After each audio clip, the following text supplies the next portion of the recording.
today has that kind of purchase for them to get the kind of seats like they got back in 2014? That's where I'm coming. I'm not saying that there's no constituency like that. Ishan and then Aman. Ishan, your thoughts? Do you believe that there will be the people of Jammu and Kashmir? Because when I asked the Honorable LG this question, he said the people of Jammu and Kashmir are wise enough, and we leave it to their maturity to choose wisely. But the larger opinion is that this kind of a separatist narrative should not be allowed.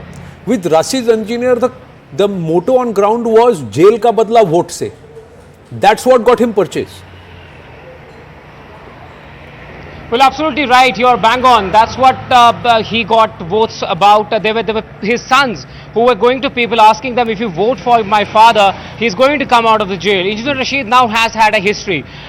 He has had a history where he was known to take the BJP head on in the assembly. He was known to have had a separatist past, then choosing to contest legislative assembly elections. There are several analysts which have said that this is a dangerous move which shouldn't be allowed in Jammu and Kashmir, and it will then trigger the situation like 1989 once again. These are the apprehensions that a lot of analysts who view Kashmir are saying, and that will fan further the separatist sentiment, because many said that the votes that Engineer Rashid was able to gather was of soft separatism, or those who once used to advocate for what was called as Azadi of Jammu and Kashmir, and that vote has had swung into the favor of Engineer Rashid. When you go to the remotest part of Jammu and Kashmir, the sympathy vote, that jail se bahar aayega Engineer Rashid, was something where they got momentum.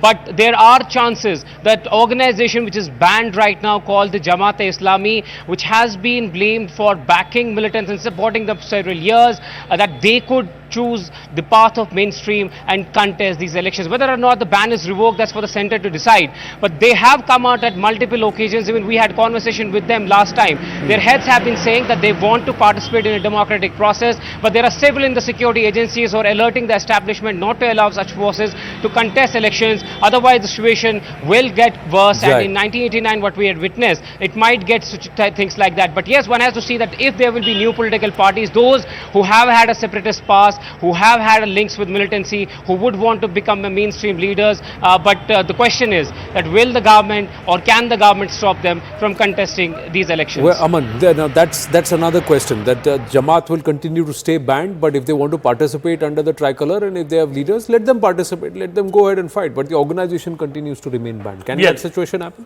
Well, that remains to be seen. That would be an interesting call if it is taken like that. So let's wait for a few days for that to happen. But other 2-3 points I would like to make. Number one, the same Supreme Court which upheld the abrogation of Article 370 also said that elections must happen in Jammu and Kashmir. So, and it was not an immediate decision. They gave the government 6 months to hold the election in Jammu. So I think elections, democratic elections, are like sunshine.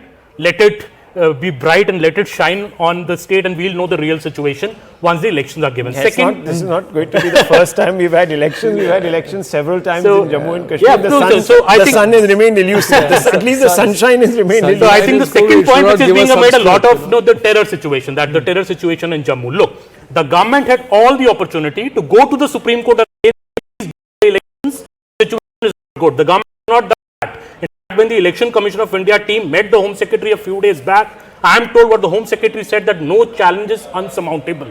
And in fact, the intelligence agencies have this very clear input that these attacks have happened, sponsored by Pakistan, in a way to derail the elections. So, it makes even more sense for India and for the people of Kashmir to actually come out and vote and defeat this terror, nefarious designs of Pakistan. Also, the point about BJP winning in Kashmir or not.